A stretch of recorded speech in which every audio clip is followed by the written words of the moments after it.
we interrupt your regularly scheduled Wednesday afternoon worship because I've been horrible. I've missed a lot of blogs. There's been some really exciting stuff come out, and we've seen our first look at the Lost Omens character guide. We've seen new stuff for human ethnicities in the Inner Sea region, new heritages for elves, new feats for dwarves, monkey goblins. Yeah, okay. There's a lot to unpack here. Sit down, we're going for a ride. And remember, if you're liking what you're seeing, like, subscribe, ding the bell. Promise you, we'll be back with the 1E stuff next week. I just need to catch up on something that's really cool for 2nd edition. Today's episode of Your Pathfinder 2nd edition coverage was brought to you in part by the Inn of Planar Crossroads. Thanks for your help, guys. Now let's hit it. Okay, so Friday's blog is such a lovely place, such a lovely face. Do you guys see why I quit music and started doing this? Yeah, I bet you do.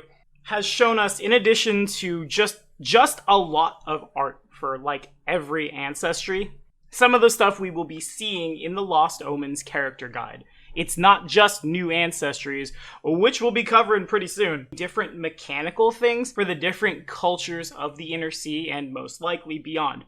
I think that's really cool. That's checking a lot of boxes off for me. That hits the representation box, that hits the new mechanical stuff box. A marriage between role-playing with mechanical benefits. Yeah, no, that's super sweet.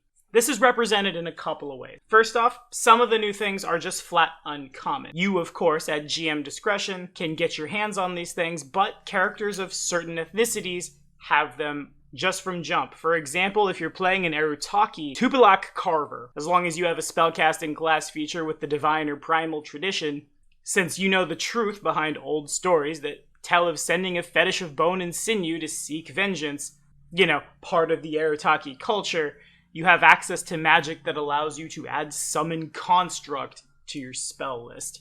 The constructs you summon have a distinct ivory scrimshaw appearance for the flavor, and if you include a drop of blood, lock of hair, or other portion of a creature's body as part of the spell material component, the Summon Construct gets a +4 status bonus. That's a humongous status bonus. I don't think I've seen a bonus bigger than 2 in most of the core rulebook, to perception checks to sense or locate the creature.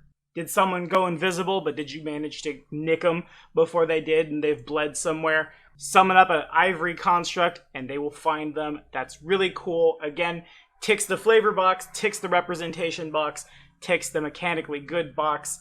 It's a win-win-win. Next up, of course, some of the cultures and ethnicities are very close to certain religions. Quote, those of Nidalese ancestry can find the blessings of Zon-Kuthon manifesting as they grow stronger, granting the ability to see in darkness and other shadowy powers. Since these feats come as a direct result of Zon-Kuthon's pact with the people of Nidal, only Nidalese characters can take them, while a PC trying to gain access to the what would be an uncommon feat might do so by seeking out Zon-Kuthon. Remember, kids, he has such sights to show you. But it's not just humans. Next up, we'll talk about the Elemental Heart Dwarf, which can be flavored a couple of ways, both along ethnic lines and religious lines. Whether through a connection to Torog's Forge, the Azers of the Plane of Fire, or another source, you can exude a burst of energy.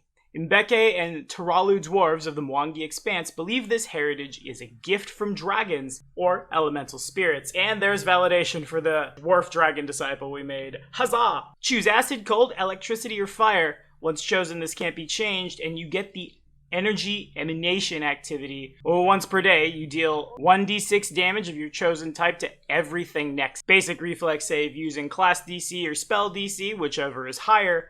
At 3rd and every 2 thereafter, it ticks up by 1d6. So, when in doubt, sweat fire, blow up your enemies. I think that's really cool. Especially for an ancestry that I didn't really super like a lot of the heritages for. Calling Ancient Blood ain't bad. This is certainly better. Anywho, next on the chopping block, quote, in addition to new ethnicities, the Lost Omens character guide offers a more detailed look at some familiar cultures within the setting.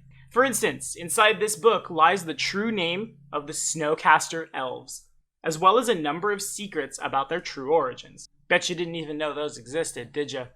Of course, this knowledge only raises more questions, such as whether the events that created the modern-day culture of the Snowcasters are also connected to a peculiar oddity of the elven goddess Findalara.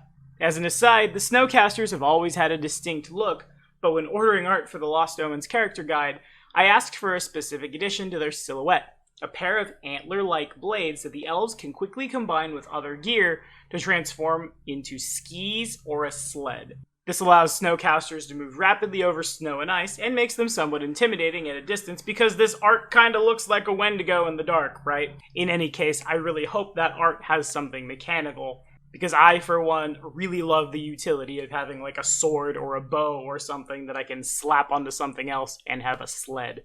You know what else I love? This stupid elf heritage. Sit down, here we go. The Ancient Elf. In your long life, you've dabbled in many paths and many styles.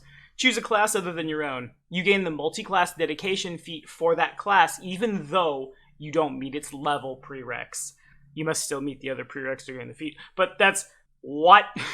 That's so good. That's amazing. I didn't think anything would dethrone the half-elf in my mind, but that just did it.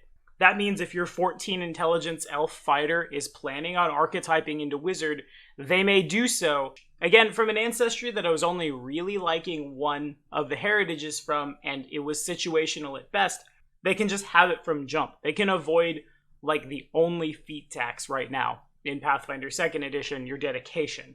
And that means you're trained with extra skills. And that means you might come out with better armor proficiencies. You get down to business faster. In a game that's not going to run to 20th, that's huge.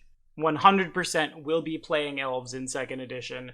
Assuming someone wants to GM 2nd Edition for me, I've got those all-time GM probs right now. For just $1 a day, you can adopt Tommy Gaddy, and you can GM for him, and he gets to play this fun game instead of just killing people. And cue the sad country music. Anyway, next up, a bit of lore on the gnomes. Quote, when gnomes speak of their ethnicities, they are usually referring to a natural affinity towards a different kind of magic than a gnome might possess. Due to their soul's abrupt disconnect from their ancestral home in the first world, gnomes are more affected by nearby sources of magic where they are growing up. What's better than having a sweet setting? Having a sweet setting that's constantly getting new stuff. I love that. Anyway, also, monkey goblins! Pathfinder 2nd Edition is taking the monster races and unmonstering them. We're about to play Kingmaker here on the channel, though we will be playing it in Pathfinder 1st Edition by patron request. But that's like job number 1 for me in Kingmaker. But we'll talk more about that when I do my Kingmaker and 2e Tommy Uncut. It's coming, I just need time. Just hold on. Anyway, monkey goblin. It's a heritage. Quote, tailed goblin. You have a powerful tail, likely because you descend from a community of monkey goblins. You gain a +2 circumstance bonus to athletics checks to climb. You get combat climber as a bonus feat. And you reduce the number of free hands required to climb or trip by 1. Climbing requires you have 2 hands free. Having the proverbial third hand means now you can use one hand, your tail, and still have a one-handed weapon, which is super relevant for any character that wants to climb from the ceiling and then stab. Can't find room in a square to get that flank for your goblin rogue? Well, with the monkey goblin, just climb on the wall. Super easy. Get that flat-footed, get that sneak attack, go ham. 2 more quotes before we sign off, looking at goblin and halfling ancestries. First and foremost, quote, while goblins often receive little distinction from adventurers beyond what color splatter they leave behind, the recent slowing of humanoid goblin aggressions has allowed the differences between goblin cultures to become better understood. The forest goblins of the Chitterwood lived through the Goblin Blood Wars, more accurately, many of them did not live, which has given them a different approach to life when compared to the wilder goblins of Varizia. A relatively quick goblin lifespan and a traditional worship of Lamashtu means that goblins can also adapt to new environments very quickly, leading to some startling physiological differences between certain goblin ethnicities. And cue the blue Arctic goblins and the monkey goblins, of course. Last but not least, quote, finally, we have halfling ethnicities, including a number of new cultural groups that don't simply copy the traditions of the taller humans around them. I'll leave most of them for those who pick up the book, and we'll cover them here. You wait, it's coming.